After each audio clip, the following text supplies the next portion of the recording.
The smell of oil and burnt rubber clung to David's jacket as he tossed it over the chair.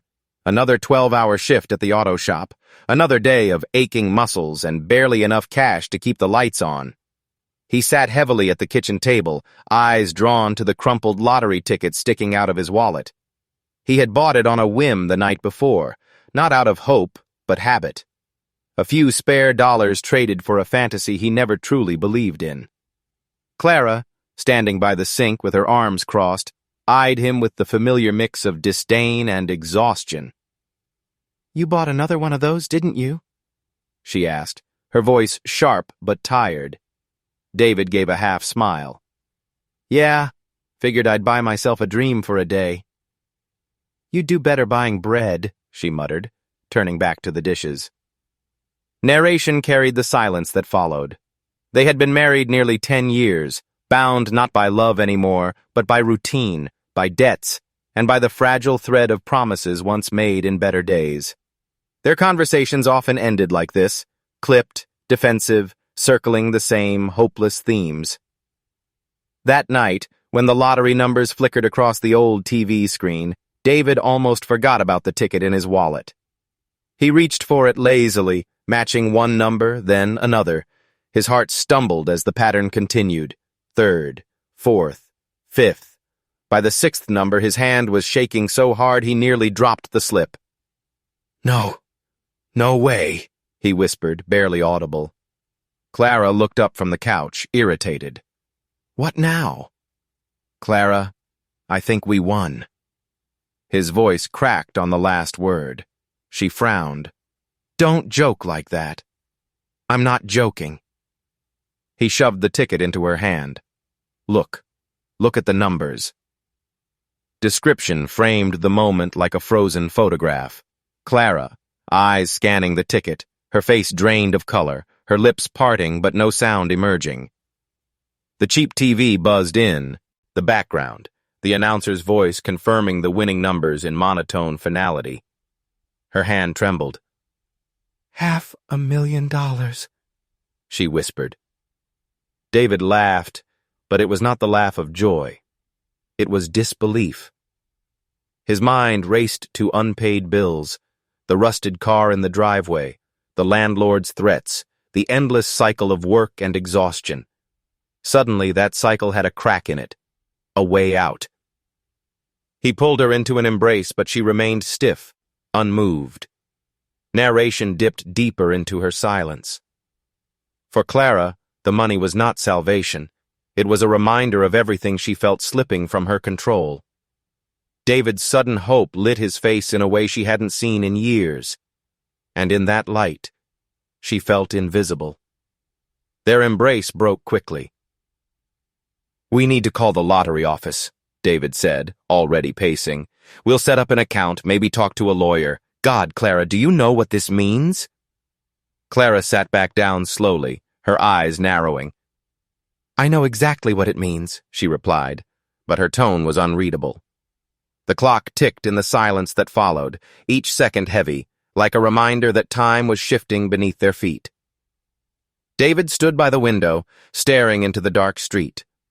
His reflection on the glass looked younger, almost alive again. Clara's reflection behind him looked colder, shadowed.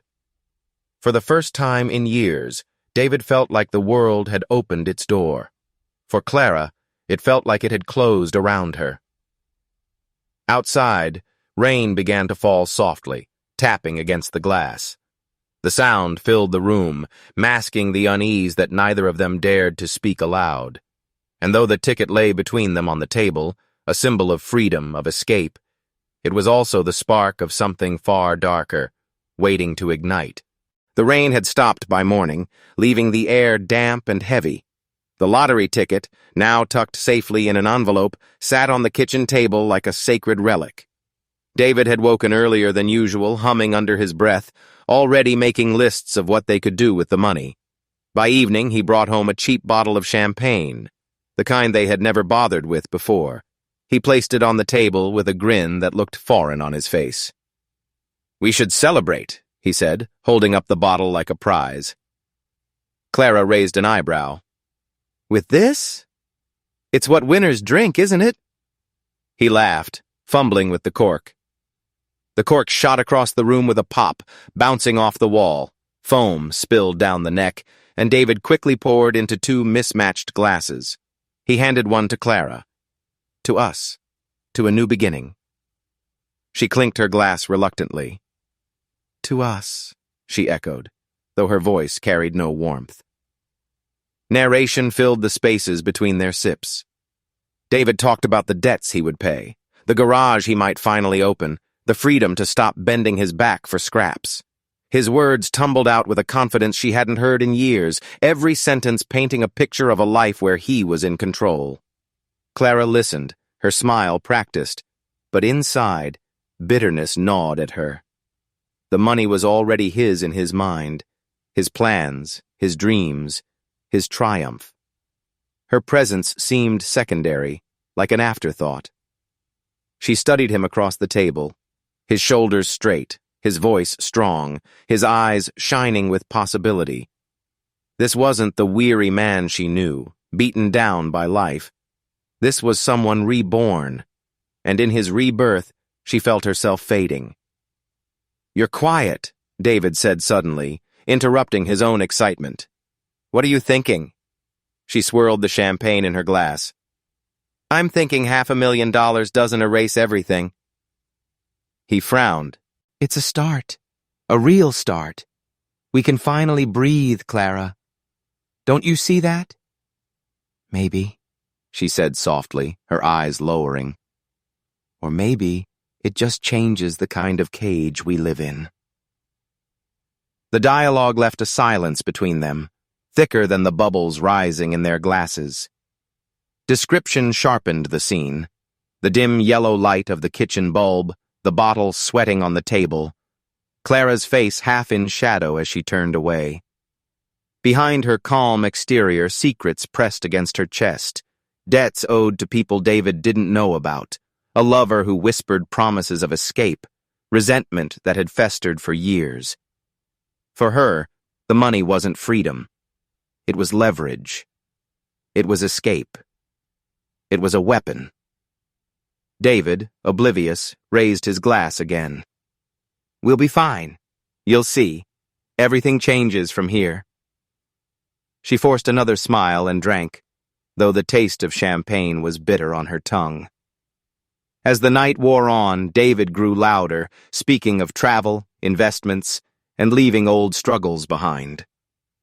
Clara grew quieter, her thoughts drifting elsewhere, her phone buzzing once in her pocket. A message she dared not read while he was watching. The champagne bottle emptied, but celebration never filled the room. Instead, cracks widened beneath the surface, invisible but growing. When Clara finally went to bed, she lay awake beside David, staring at the ceiling. His breathing was steady, content. Hers was sharp, restless. The ticket might have promised them fortune, but in Clara's heart, it had already drawn a line between them. And as she reached for her phone under the covers, her thumb hovering over a familiar name, the shadow of betrayal began to take shape. The glow of the phone lit Clara's face in the darkened bedroom. David's steady breathing beside her only sharpened the unease pounding in her chest. She scrolled through her messages until her thumb hovered over the familiar name. Mark. Her pulse quickened. She typed, then erased, then typed again. Finally, the words spilled out. "I feel trapped." He's already talking about new plans, new dreams. None of them include me.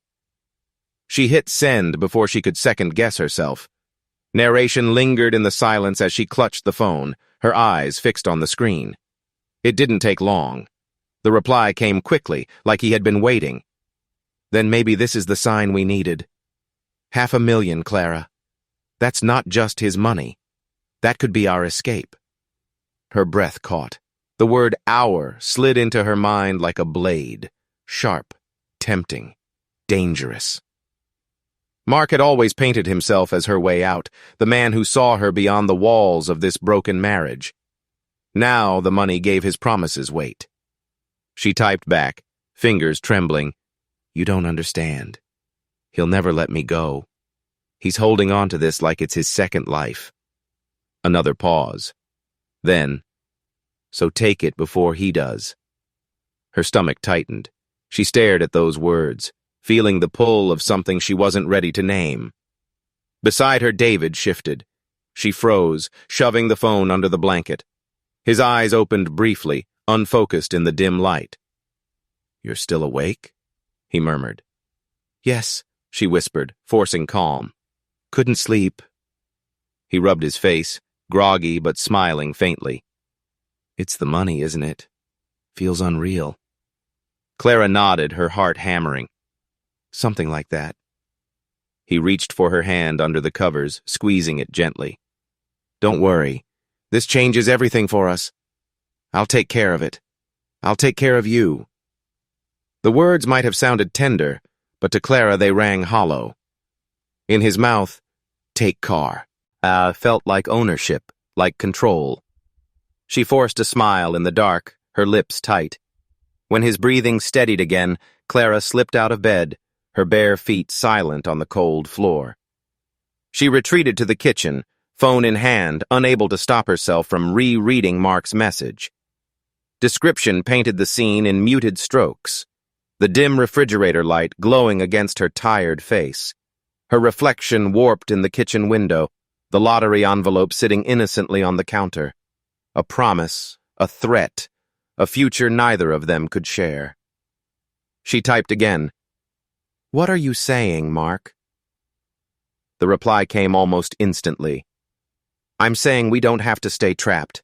That money could buy us freedom. Don't let him steal it from you." Her chest rose and fell rapidly. For the first time, the fantasy wasn't of the money itself. It was of life without David. A dangerous, intoxicating vision she had never dared to shape into words.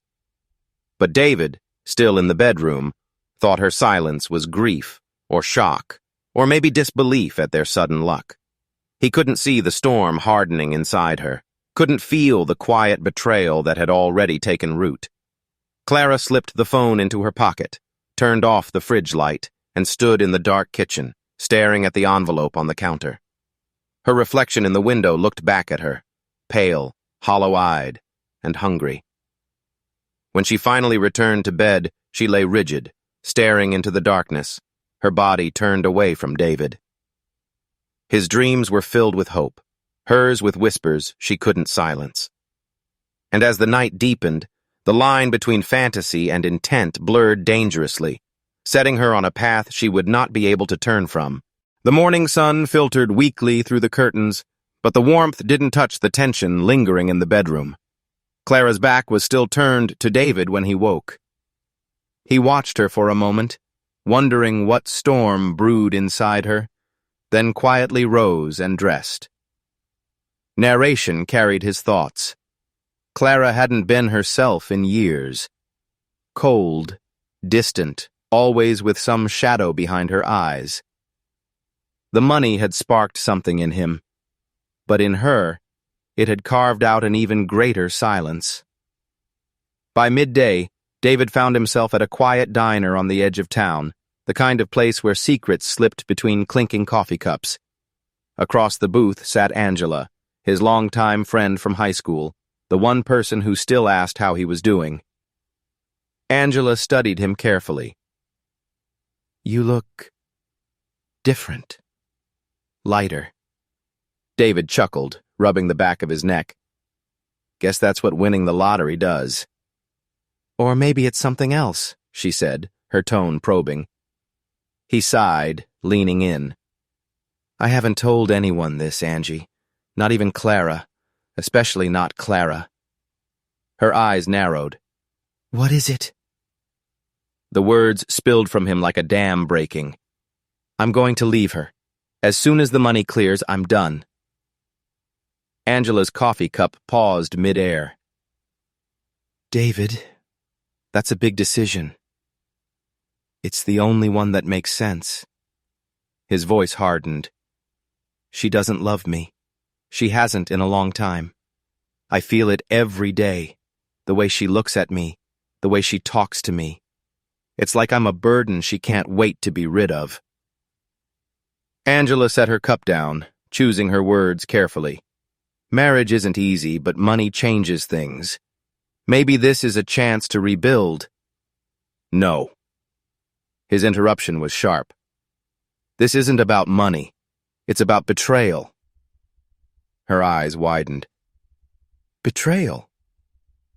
David lowered his voice, glancing around the diner. I don't have proof, but I know. The late-night phone calls, the way she disappeared, into herself. She's hiding something, someone. He clenched his fists. I can't stay in a marriage where I'm nothing but a fool. Angela's expression softened. I understand, but don't rush into this. $500,000 is life-changing. It'll put you in the spotlight. If you walk away now, she could make things messy. Legal battles, accusations. You know how it goes. David leaned back, his jaw tight.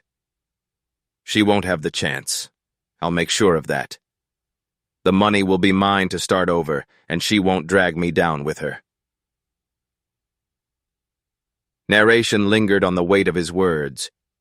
Angela saw a man not only tired but transformed, someone desperate to reclaim his life, even if it meant cutting away the woman he once promised forever. Description sharpened the diner scene, the dull hum of a jukebox, the smell of burnt bacon, the rain-streaked window casting fractured light across David's face. His eyes looked clearer than she had ever seen them, determined, resolute, unflinching. Angela reached across the table, touching his hand briefly. Just promise me you'll think it through. Don't let anger drive every choice. He gave her a half-smile, one that didn't reach his eyes. I promise. But deep inside, David knew that promise was already broken. As he left the diner, pulling his jacket tighter against the wind, his decision burned inside him like a brand. He was done waiting, done hoping Clara would change. What he didn't know was that Clara had already discovered far more than he imagined, and her own decision was forming, darker and far more dangerous. The wind rattled the windows as Clara moved restlessly through the house.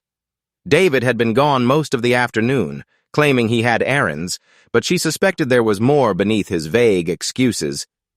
Since the win, he had been different, lighter, confident, almost smug.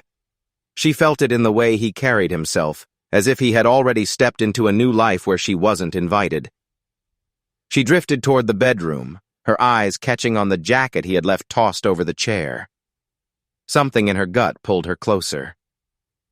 Clara wasn't searching for anything in particular. At least that's what she told herself. But her hands moved with purpose, sliding into the inside pocket. Her fingers touched paper. She unfolded it slowly, her eyes scanning the words scrawled in David's messy handwriting. At first, the sentences blurred, but then they sharpened into razor clarity. Petition for separation. File after funds clear. Consult lawyer. Leave Clara behind. Narration lingered on her silence. It was the silence of something breaking, of a dam shattering inside her chest. The note slipped from her trembling hands, landing on the floor with a soft whisper. Her breath grew ragged. Rage bloomed in her stomach, twisting into fear. He was planning to abandon her. After everything, the years wasted, the resentment swallowed, the debts she carried in secret, he would walk away with the money, leaving her with nothing but ruin. She stumbled backward, clutching the edge of the dresser. No, he wouldn't. But the words sounded hollow even to her. Memories surged. The creditor's calls she had hidden, the lies she told David about where the money went, the nights she'd sought comfort in Mark's arms because David had nothing left to give. She had always believed she could juggle the pieces, hold it all together, but the lottery had changed the balance. Suddenly, there was more to Lo than ever before. Description carved the scene sharply. Clara kneeling on the floor, the note crumpled in her fist, her reflection staring back at her in the cracked mirror, eyes wide, lips trembling, a woman cornered by her own life. Her phone buzzed on the nightstand. Mark again. She snatched it up, desperate for a lifeline. Still thinking about it? The message read, "$500,000 is enough to start over. Don't let him cage you forever."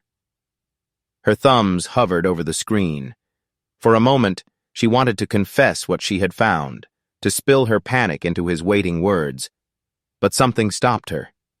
If Mark knew David was planning to leave, he might see her as damaged goods, not as a partner in escape. Instead, she typed, "He's pulling away from me. I can feel it." The reply came swift, comforting and cruel at once. "Then take control before it's too late." Her pulse quickened. Control. The word echoed in her skull. She folded the note and shoved it back into David's jacket, though her fingers trembled. He mustn't know she had seen it. Not yet.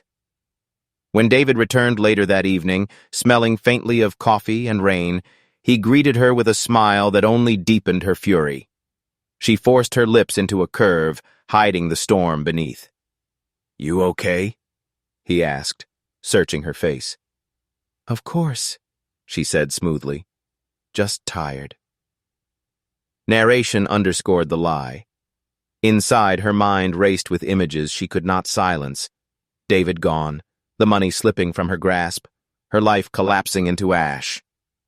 It felt unbearable. It felt like death. As she watched him hang up his jacket, the same jacket that carried her doom folded inside, Clara's rage solidified into something darker. Not a fleeting emotion, not a passing thought. A temptation. And with every beat of her heart, that temptation grew sharper, whispering that if David intended to leave her with nothing, she would not allow him to leave at all. The house smelled faintly of garlic and onions, though neither of them had much appetite. Clara had cooked out of habit, moving through the motions as if ritual might keep the walls from closing in. David sat across from her at the table, the lottery envelope resting between them like a silent guest. They ate quietly at first, forks scraping against plates, the ticking clock loud in the pauses. "You've been quiet all day," David said finally, studying her. Clara forced a small smile. "Just tired." "You've been tired a lot lately." His tone was casual, but his eyes narrowed slightly, probing. "Everything okay?" Narration revealed the weight of her silence. Inside, her fury simmered, the note she had found burning in her memory. She wanted to scream, to demand answers, but fear of revealing her discovery knotted her throat. Instead, she asked softly, "So, what are we going to do with it? With the money?" David leaned back, wiping his mouth. "First thing, I'll pay off the debts. Then maybe invest in a new garage, start fresh, a clean break." She stiffened. "A clean break?" "Yeah," he said quickly, not catching the edge in her voice. "A new chapter for us, Clara. For us." But the way he said it, the flicker of distance, the slip of "I" before correcting to "us," made her pulse quicken with rage. She saw the note in her mind's eye again, the words leave Clara behind. "You think money fixes everything?" she asked sharply. David blinked, surprised. "I didn't say that." "You act like it. Like suddenly you're someone new. Like you've already decided what comes next." He sighed, irritation creeping in. "Clara, don't start tonight. This should be a good thing." Her fork clattered against the plate. "A good thing for who, David? For you?" The air thickened, the argument igniting like dry tinder. "You're twisting my words," he snapped. "All I've ever done is work myself into the ground to keep us afloat. And now that we finally have something, you can't even— Because it's not ours!" she exploded, slamming her palm on the table. "It's yours. Always yours. You don't see me, you never have." His jaw clenched. "Maybe because you've already given yourself to someone else." The words struck like a knife. Clara's eyes widened, her chest tightening. He knew. Maybe not everything, but enough. Silence stretched, electric, dangerous. Then David stood abruptly, pushing his chair back. I can't do this tonight. As he turned, something inside Clara snapped. Narration carried the moment. Years of resentment, of debt collectors' voices, of Mark's whispered promises, of David's tired sighs. The image of being left with nothing, discarded, consumed her. Her eyes darted to the counter. The heavy cast-iron skillet sat where she had left it earlier. Her hands moved before thought could stop them. Description sharpened.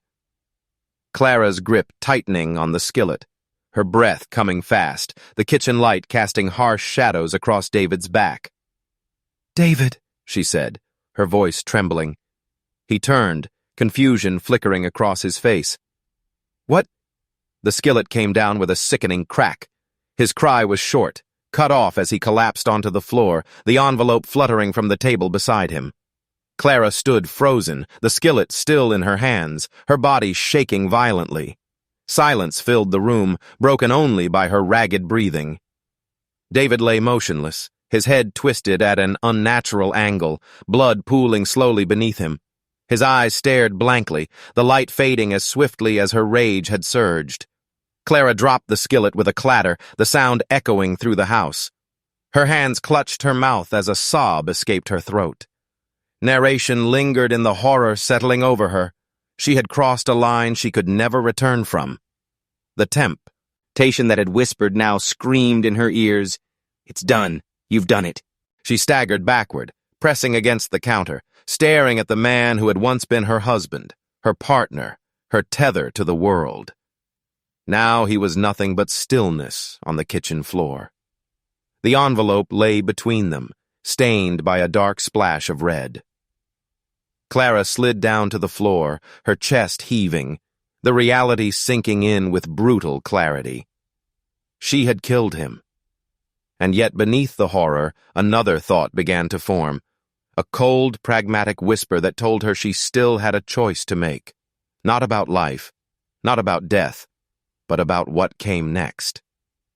The kitchen felt smaller now, as though the walls themselves leaned closer to bear witness. Clara pressed her palms against her temples, willing herself to wake from the nightmare sprawled at her feet. David's body hadn't moved. The lottery envelope, stained at the edge, glared back at her like a cruel reminder. Her breath came in jagged bursts. She needed someone, anyone, to tell her what to do. And so her trembling fingers reached for her phone. Mark. She dialed before she could second-guess herself. The ringing seemed to stretch endlessly until his voice finally answered, groggy and edged with irritation. "Clara? It's late." Her voice cracked. "Mark, I did something. Something terrible." A pause. She imagined him sitting up straighter, his lover's warmth replaced with sudden alertness. "What do you mean, terrible?" She swallowed hard, her eyes darting to David's still form. "It's David. We argued. The words choked in her throat. "He's gone, Mark. I killed him." Silence. Then the faint sound of an exhale, deliberate and slow. "Clara, listen to me carefully." She waited for comfort, for the reassuring words she had clung to in whispered moments. "I'll take care of you. We'll escape. You're safe with me." But his tone was flat, calculated. "You can't call me again about this. Do you understand?" Her stomach dropped. "What? Mark, I need you." "No." His voice sharpened, steel replacing softness. "You need to stay calm. You need to clean up. Wipe everything. Hide him somewhere no one will look. And for God's sake, don't tell anyone else." The phone felt heavy against her ear. "Mark, please, you said we'd—" "That was before," he cut in. "Things have changed. If anyone connects me to this, I'm finished. You want to survive? You keep your mouth shut. You act like nothing happened." Clara's eyes brimmed with tears, a hollow ache spreading in her chest. The man who once promised her freedom now sounded like a stranger, his words cold directives instead of shared plans. "You don't understand," she whispered. "I can't do this alone." "You'll have to," Mark replied, unflinching. "Think, Clara, the money is yours now. That's what matters. But if you lose your head, you'll lose everything, including me."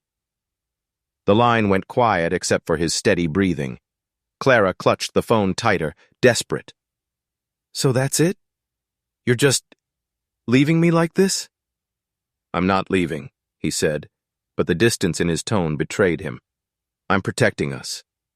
You do your part, and maybe we'll have the life we talked about. But only if you don't drag me down with you." A tremor ran through her, colder than the sight of David's blood. In that moment, she saw the truth. Mark wasn't her savior. He was another chain around her neck, heavier than the first. She ended the call with a shaking hand, the silence afterward deafening.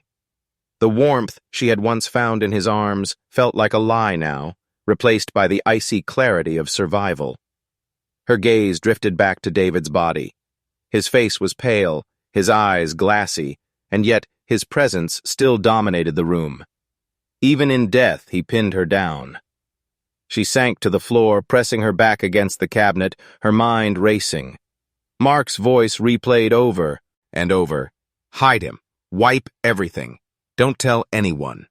Her tears dried into something harder, resolve, or perhaps desperation. Either way, she realized she no longer had a choice. If she wanted to keep breathing, she would have to obey. She forced herself to stand, legs trembling beneath her. Every creak of the house felt amplified, every shadow alive with judgment. But there was no turning back. With a final glance at the phone, Clara whispered into the dark kitchen, "I'm already in another prison, aren't I?" The only answer was the silence of the house, heavy and unrelenting, as she stepped toward David's body. The kitchen smelled of iron and spilled wine, the air so thick Clara could hardly breathe. She stood over David's body, her pulse pounding against her temples. Mark's words still rang in her ears. "Wipe everything. Hide him. Don't tell anyone." Her hands moved on their own, almost detached from the rest of her, as if someone else were guiding her through the motions. She fetched rags, a mop, a bucket of hot water mixed with bleach. The sharp chemical scent burned her nose, but she welcomed the sting. It masked the coppery tang of blood. She scrubbed the floor until her knuckles ached, the red streaks smearing before finally fading into pale streaks of bleach. Each swipe was frantic, desperate as though erasing the stain might erase the memory. But no matter how hard she scrubbed, she couldn't wash away the image of David's head snapping forward, the sound of the blow echoing like a curse. She wrapped the weapon, the heavy candle holder slick with blood, in a towel and shoved it deep into the laundry basket beneath old clothes. It looked harmless now, but she could still feel its weight in her hand, still hear the crack it had made. Description lingered on her movements, Clara dragging her bare feet across the damp floor, strands of hair clinging to her sweaty forehead, her eyes darting toward every shifting shadow as if the house itself were accusing her. When she finished, she lapsed onto the couch, trembling. But the body remained in the kitchen, a grotesque presence she couldn't ignore. She told herself she'd move him soon, later, when her strength returned. For now, she pulled a blanket over her shoulders and rehearsed a story. It was self-defense. He came at me. He was angry. He slipped. He fell. The words spilled out in a whisper, repeated like a prayer. Self-defense. Self-defense. Self-defense. Yet the memory betrayed her. David hadn't been lunging at her. He had been turning away, voice raised in frustration, but nothing more. The truth clawed at her, relentless. It wasn't fear that drove her hand. It was fury and greed. Still, she clung to the lie. Hours passed. The house grew colder, the shadows longer. At one point, she crept back to the kitchen, unable to resist. She knelt beside David's body, brushing her fingertips over his sleeve as though testing if he might stir. His skin was already cooling, stiffening. Tears burned her eyes. "You were going to leave me," she whispered. "You were going to take it all." She curled up beside him on the blood-stained tiles, pressing her cheek against the shirt she had ironed just days ago. She stayed there until her limbs went numb, as if some part of her still sought his warmth even in death. When dawn threatened to break, Clara forced herself to act. She dragged his body into the basement, each step a battle against weight and guilt. The thud of him hitting the stairs reverberated through the house, a sound she prayed the neighbors wouldn't hear. In the basement's damp chill, she covered him with an old tarp and boxes of forgotten tools, as if burying not just a man, but years of disappointment and betrayal. Standing over the hidden form, she whispered again, firmer this time, "Self-defense." But her reflection in the basement window betrayed her. Hollow-eyed, trembling, she looked less Leo, Ike a victim and more like a criminal rehearsing a play. Back upstairs, she sat at the table where their last dinner plates still lay, her gaze fixed on the unopened bottle of wine David had chosen. His celebration she had turned into silence. The house groaned around her, every creak of the floorboards a reminder that secrets couldn't be buried forever. And somewhere inside, Clara knew the cover-up was only the beginning, the first crack in a story destined to collapse. The morning sun cut harshly through the curtains, spilling light onto a house that reeked of bleach and silence. Clara sat rigid at the kitchen table, phone pressed in her hand. Her reflection in the black screen looked pale, hollow-eyed, rehearsed. When she finally dialed 911, her voice cracked with practiced panic. "My husband. He collapsed last night. I think he's gone." The dispatcher asked questions, but Clara barely heard herself answering.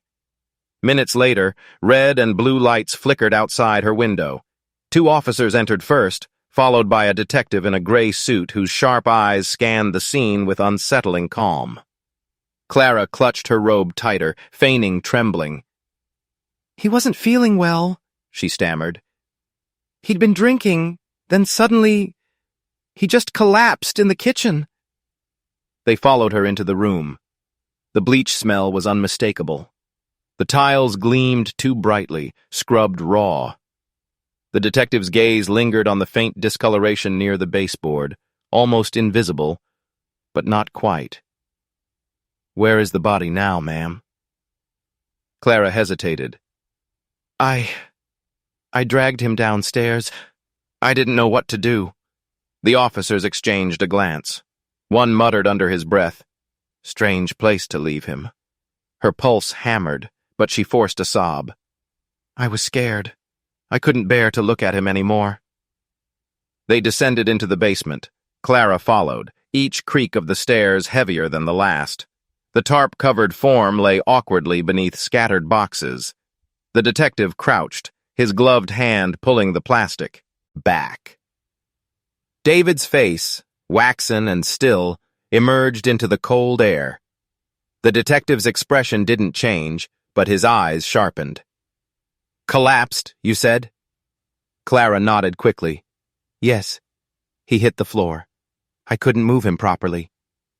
"Yet you moved him down a flight of stairs," he said softly, more observation than question. Before she could answer, a knock at the front door echoed through the house. A female voice called, anxious, "David? Clara? What's going on?" It was Angela. The detective motioned for an officer to let her in. Angela rushed inside, her face pale when she saw the uniforms. "What happened?" she demanded.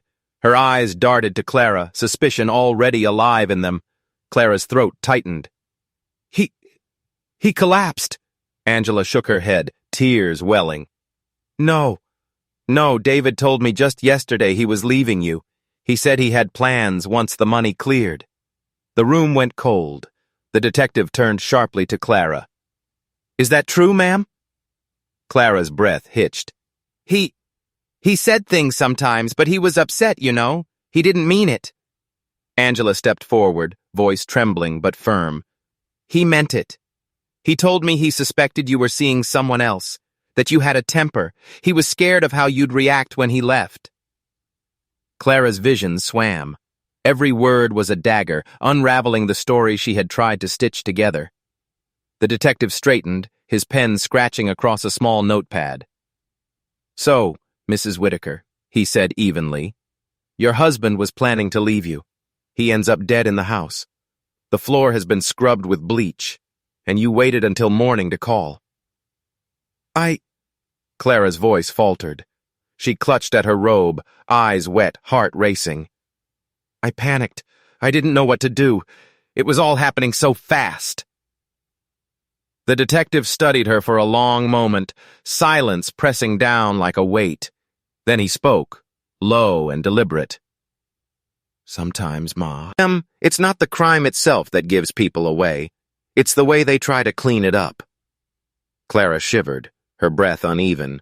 She could feel the walls closing in, every lie she had told beginning to crumble under the weight of truth. Angela's eyes met hers, sharp with unspoken accusation. Clara turned away, unable to hold the stare. And for the first time since that fateful night, she realized the cover-up was already unraveling. The station smelled of stale coffee and disinfectant, its buzzing fluorescent lights a far cry from the muted shadows of Clara's home. She sat hunched in a metal chair, her robe exchanged for plain clothes, though the fabric still clung to her like a shroud. The interrogation room was bare. A table, 2 chairs, a single camera blinking in the corner. Detective Harris entered, his notepad tucked under his arm. His eyes were calm, steady, but Clara felt the weight of judgment in every measured step he took. He sat across from her, folding his hands as though they had all the time in the world. We've gone through your statement, he began evenly. Some things don't add up. Clara clasped her hands tightly in her lap, nails digging crescents into her skin. I told you what happened. He collapsed. I panicked. Harris tilted his head, his voice almost gentle. Collapsed men don't usually end up in basements under tarps, and they don't leave bleach streaks on the floor. Her throat constricted. She tried to meet his eyes but faltered. You don't understand. David, he was angry. He threatened me. Threatened you? Harris asked, pen poised. Angela said he was planning to leave you, yes. But we've spoken with his co-workers, with neighbors. Everyone describes him as tired, frustrated, not violent. Clara's breath quickened. You don't know what it was like. He was going to abandon me, leave me with nothing. She stopped herself, realizing too late how her words sounded. Harris's eyes sharpened. So it wasn't about fear. It was about the money. No! She snapped, her voice cracking. Then softer. It wasn't just that. He pushed me into a corner. You think I had choices? You think I could survive without him? Harris leaned back, letting the silence press into the room. Clara's words hung there, heavy and damning. When he finally spoke, his tone shifted, no longer probing, but relentless. Tell me about Mark. Her heart stuttered. Mark? We checked your phone records. Calls, messages, midnight texts. Does he know about the money too? Clara's lips trembled. It's not what you think. Then help me understand. His gaze bore into her, unflinching. Why was the first call you made, after your husband's death, to him? She froze, the walls of the room closing tighter. Her mind scrambled for excuses. I was scared. He's just someone I talk to. Someone you talk to, Harris repeated. Or someone you trusted enough to tell about a crime? Clara shook her head violently, strands of hair falling into her face. No, he told me to hide it. He told me to clean everything. He didn't care about me. He never cared. The words spilled out like poison she could no longer hold back. Harris didn't interrupt. He let her unravel piece by piece until she sat shivering, her chest rising and falling in shallow bursts. Finally, he slid a glass of water toward her. She didn't touch it. Her gaze fixed on the tabletop, her voice dropping to a whisper. I didn't mean to, she murmured. But when I saw that note, when I realized he'd take it all away, everything I'd endured, everything I was owed. Her voice cracked into silence. Harris leaned forward slightly. Say it, Clara. Her eyes lifted at last, hollow and glistening. The camera's red light blinked steadily in the corner, recording every word. I couldn't let him take it away from me, she whispered. The room fell still. No more lies, no more rehearsed stories. Just the stark truth laid bare in the trembling air. Harris closed his notepad gently, his face unreadable. That'll do. Clara slumped back in her chair, the silence swallowing her whole. The courthouse was suffocatingly bright, its marble floors polished to a sterile gleam. Reporters clustered outside, their cameras flashing as Clara was led in, shackled by both iron cuffs and the weight of her confession. She kept her chin down, though whispers trailed after her like smoke. The wife who killed for money, the lottery widow, the desperate woman who couldn't wait. Inside, the trial began with stark efficiency. The prosecution laid out its case like a surgeon preparing for an incision. Photos of the scrubbed kitchen tiles, the hidden body in the basement, the blood-stained candle holder. Evidence displayed not as speculation, but as certainty. The prosecutor's voice was calm, almost pitying. This was not a collapse. This was not self-defense. This was greed, sharpened into violence. Clara's attorney tried to paint her as a woman trapped, abandoned emotionally, cornered by debt, betrayed by a husband planning to leave her destitute. But every defense cracked under the weight of testimony. Angela took the stand first. Her voice trembled, but her words cut deep. David told me he wanted to leave Clara. He said he felt trapped, but he never raised a hand against her. He was hopeful again because of that ticket. He believed it was his fresh start.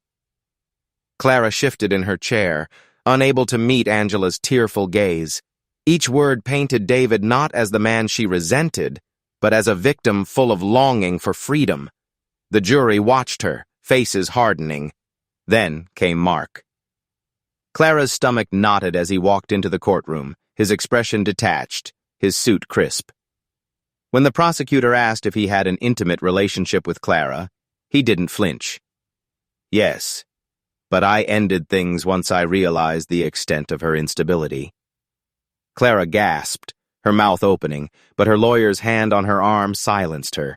Mark continued, his tone icy. She called me the night Avid died. She was frantic. She told me what she'd done. I told her to go to the police. I wanted no part of it.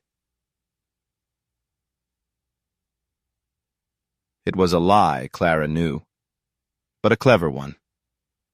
Impossible to disprove.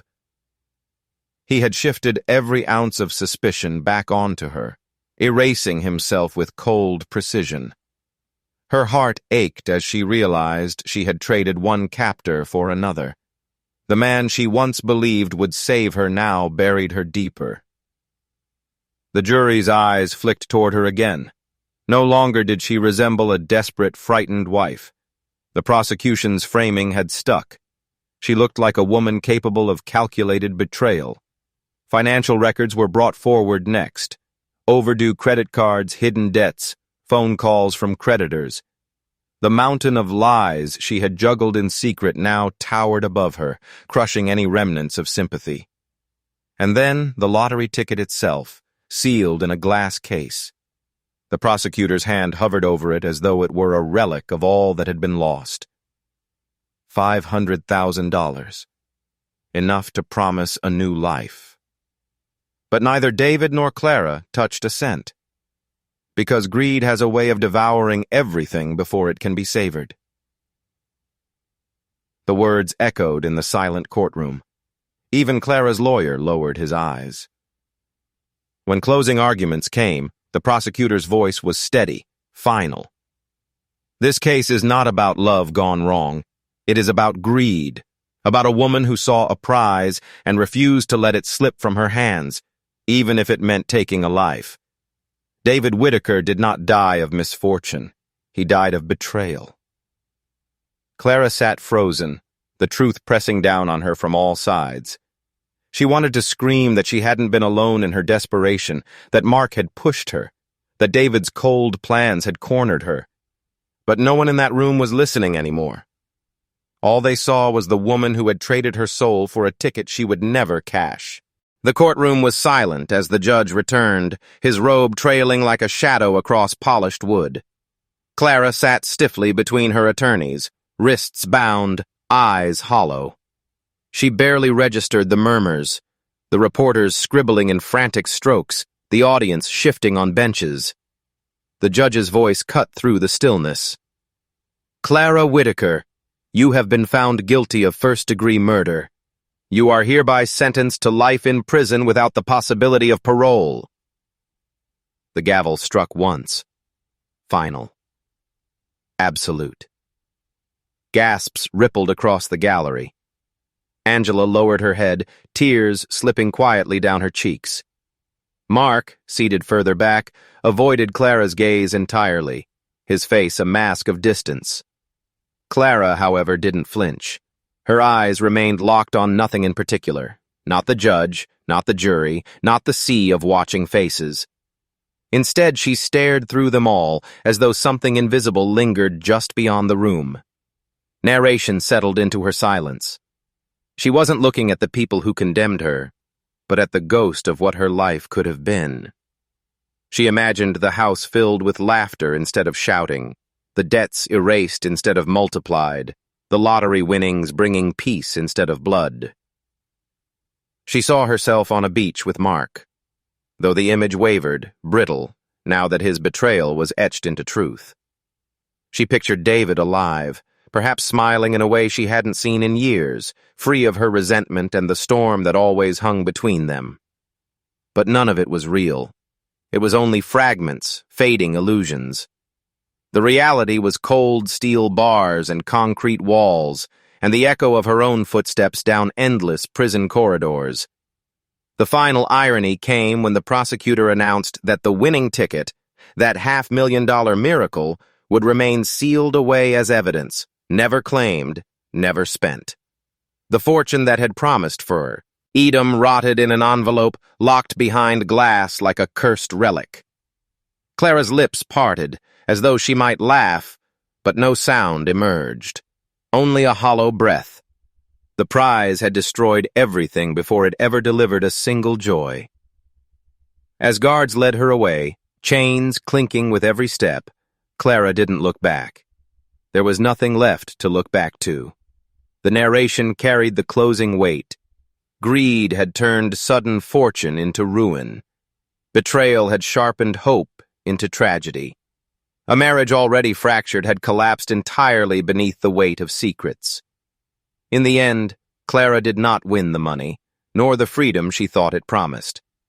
She won only silence, a silence that stretched across a prison cell, heavy and eternal. Justice had been served, but at a cost that no one could truly celebrate.